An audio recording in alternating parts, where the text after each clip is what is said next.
All right, so I've been plugging away at this for a few minutes, and so far I've worked in a little bit of white into the forehead, the bridge of the nose, the cheekbones, and then I've started just kind of pushing around the medium over in here.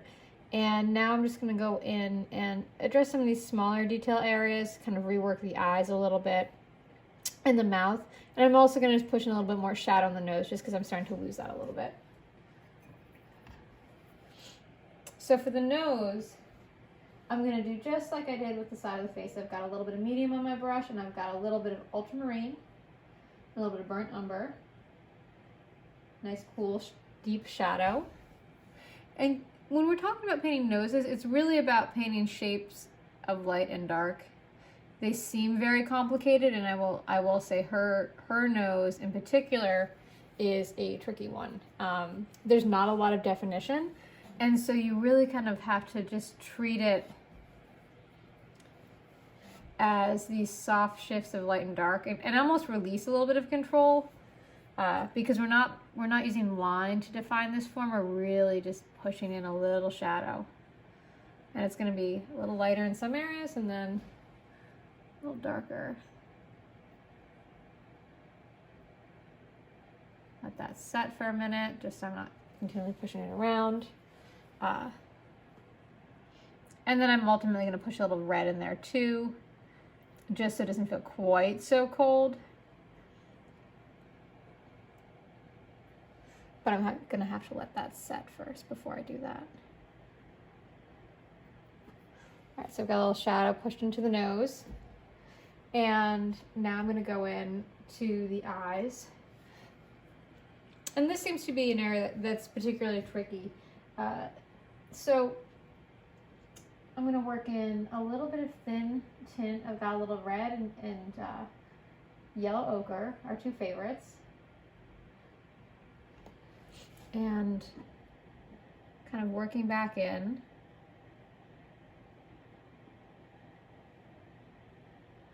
And just trying to be mindful. I'm almost spot glazing, just working in the areas that I think need a little extra boost.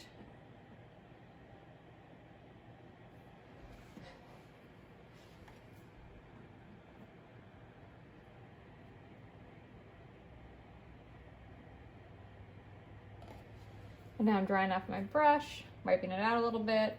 And I'm going to take a little bit of white.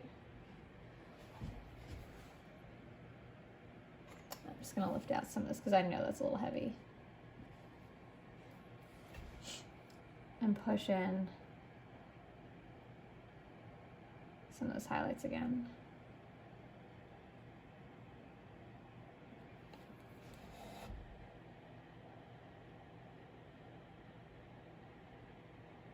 I also encourage you, while you're doing this, especially right now at this stage, to periodically just stand back from the work.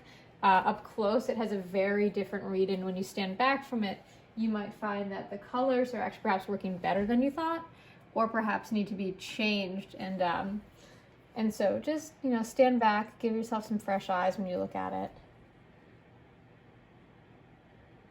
It's just like when you write a paper. If you're up till 1 a.m. writing a paper, you are not going to be the best person to edit that paper. Not that I've ever procrastinated and had to write a paper at 1 a.m., but if I did. All right. Got a little bit of white back on the lid. Gonna dry brush in a little bit just so it's not. There we go. Nope. Got a little blue in there. Clean your brushes, folks. Don't do what I just did.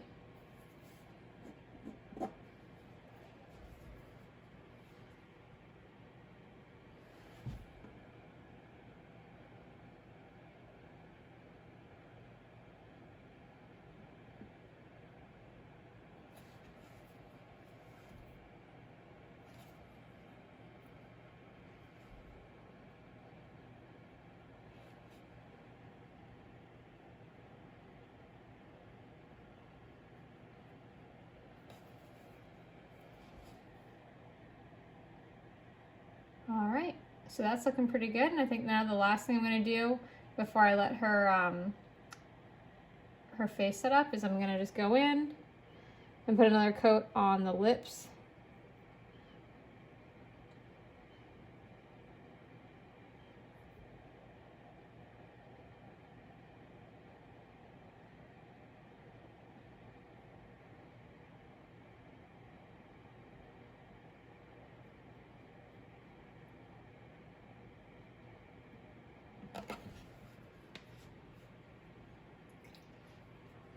And of course for the lips, we're just going to use some lovely cadmium red.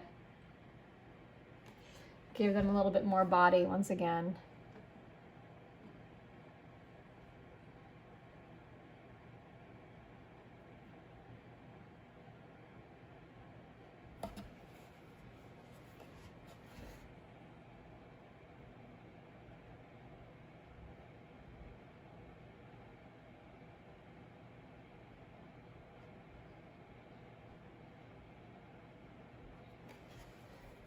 Beautiful.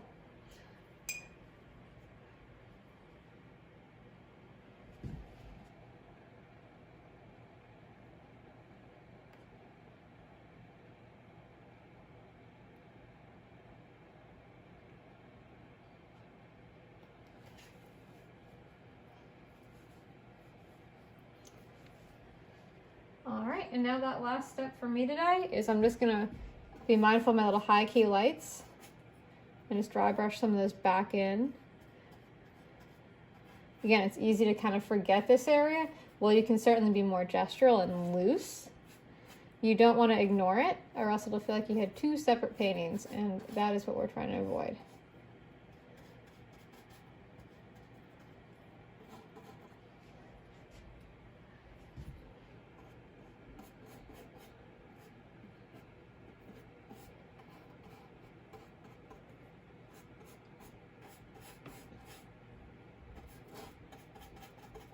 All right, I'm just gonna take a sable now.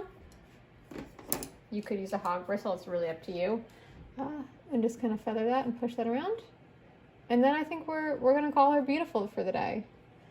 All right, so thanks. I'll have another one step of these pry up within 24 hours when she sets up and I can do a little more. So yeah, thanks for watching, and I will see you guys shortly for probably the second to last layer of paint. Bye.